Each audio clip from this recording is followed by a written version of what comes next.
அந்த காலத்துல one nation one election support பண்ணா அது சூப்பர். இப்போ திருப்பி அதே ஒன் நேஷன் ஒன் எலெக்ஷன் இப்போ கொண்டு வந்தா ஒரே நாடு ஒரே தேர்தல் நடைமுறையை முன்னாள் முதல்வர் கருணாநிதி ஆதரித்ததாகவும் தற்போது இதனை எதிர்ப்பதாக கூறி திமுக இரட்டை வேஷம் போடுவதாக ஆந்திர மாநில துணை முதல்வர் பவன் கல்யாண் ஆவேசமாக பேசியுள்ளார். ஒரே நாடு ஒரே தேர்தல் விஷயத்துல கூட இரட்டை வேஷம் போடுறாங்க. அவங்க அந்த காலத்துல one nation one election support பண்ணா அது சூப்பர்.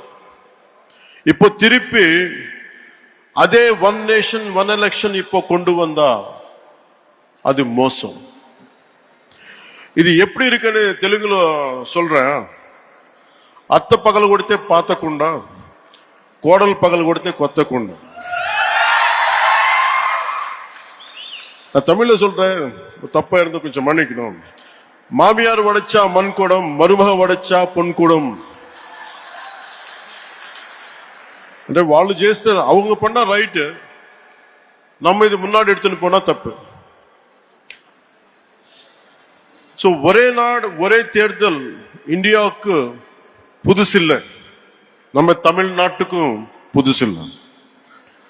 From 1950 to 1967 வரைக்கும் நாட்டோட ஃபர்ஸ்ட் எலெக்ஷன்ல இருந்து அடுத்த 2 decades it was always simultaneous elections, assembly and parliament.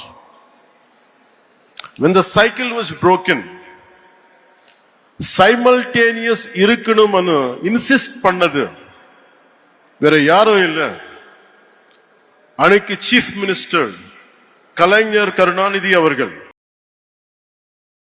செய்திகளை உள்ளது உள்ளபடி தெரிந்து கொள்ள ரெஃப்ளெக்ட் நியூஸை சப்ஸ்கிரைப் பண்ணுங்க.